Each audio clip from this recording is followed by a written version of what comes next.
上一期影片里，我花了2天半时间想验证一件事：恐惧使者到底能不能抓？但最后的结果是我只遇到过1次萨满类型的恐惧使者，而且没有抓成功。所以那时候我其实也说不出结论，只是觉得如果这件事是真的，那成功率可能低得离谱，甚至也有可能只是一个极其罕见的 bug。本来我都准备先把这件事放一放了，直到后来我看到了一条新的线索。我在剪辑上一期的时候注意到一个细节，那张原帖的截图里，它没有使用取消召唤或者吞噬技能，却可以直接看到恶魔的属性。在正常情况下，如果你抓到一只恶魔，想查看属性，一般需要使用取消召唤或者吞噬才会显示出来。所以当时我其实就有一点怀疑，这张图到底是怎么做到的。而且评论区也有观众指出了同一个问题。这里也要谢谢评论区的提醒，还有我的朋友键盘和 Frank， 他们也帮我找资料。后来我才发现原帖作者其实更新过一条说明，他后来补充到，其实没有直接抓到特使，而是先抓到了一只萨满，然后这只萨满复活了一只已经死亡的恐惧使者，把它当成小怪带在身边。听起来其实有点离谱，而且我测试的时候还发现了一个关键机制，如果怪物是被复活的单位，在城镇里其实不需要使用吞噬或者取消召唤，就可以看到它的属性。这一点正好和原帖截图的情况是吻合的，所以我决定再试一次。在真正尝试之前，我先想了一下具体的操作策略，我几乎还是决定用回响术士，原因很简单，它的清场速度最快，可以最快触发恐惧使者。不过这里还有一个问题，小矮人使者的身边通常会带着很多仆从小矮人，而我不确定萨满会不会优先复活这些仆从，因为如果尸体太多，萨满很容易会先复活到复活上限，也就是7只，这样就没有位置复活使者了。所以我的计划是先小心翼翼把使者身边的仆从全部清掉，然后把使者引到一个没有尸体的空地，确保到时候萨满附近唯一的尸体就是使者。另外我还发现一件事，小矮人萨满其实有3种类型，鬼娃萨满、剥皮手萨满、灵魂杀手萨满。但比较有意思的是，任何一种萨满都可以复活所有类型的小矮人，比如鬼娃萨满也可以复活剥皮手或者灵魂杀手。这就意味着我只需要抓到任何一只萨满就可以尝试。接下来我的操作就是飞去别的地方抓一只萨满，然后再回来打死使者，等萨满复活。听起来其实很简单，但实际操作起来还是有点手忙脚乱。而且我很快就遇到了第一个问题，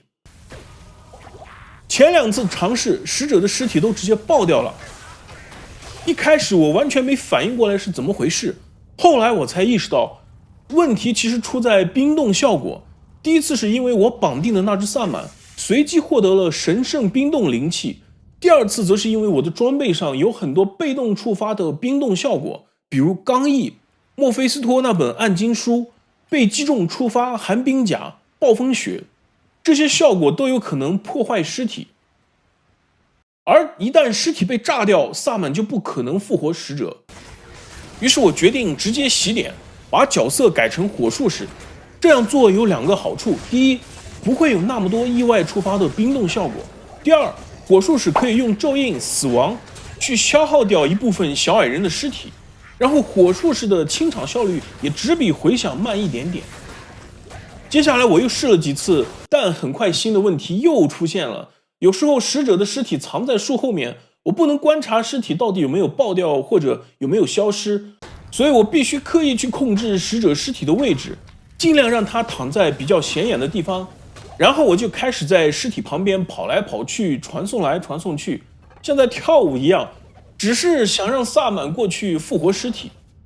但萨满很多时候就是站在那里无动于衷。我甚至试过走远一点，让他先复活其他矮人，或者回城再回来。结果就在其中1次，奇迹发生了。突然有一刻我发现使者的尸体不见了，当时我真的有点激动，马上回城，把鼠标移到那些小矮人身上，然后我就看到了使者。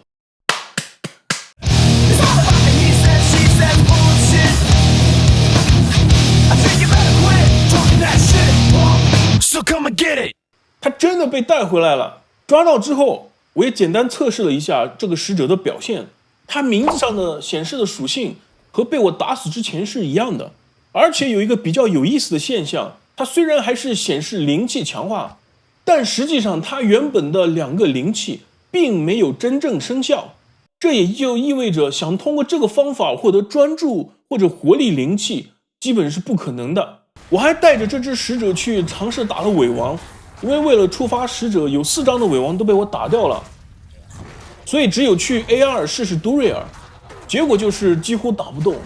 本来还想带他去试试红门，可杜瑞尔都打不动，红门我就先放一边吧。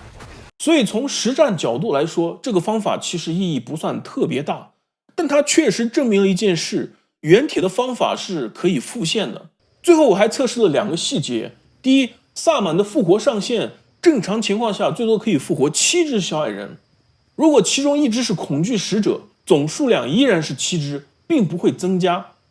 第二，如果你退出游戏再重新进入，所有的复活单位包括特使会直接消失，新游戏里只剩下萨满本身。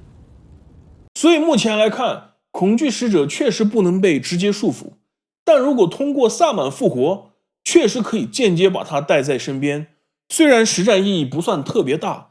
但能把这种几乎没人验证过的机制亲自测试出来，其实还是挺有成就感的。如果之后我再发现其他关于术士技能的奇怪机制，我也会继续测试。好了，这就是今天的术士实验室，我是 Mr. G， 我们下期见。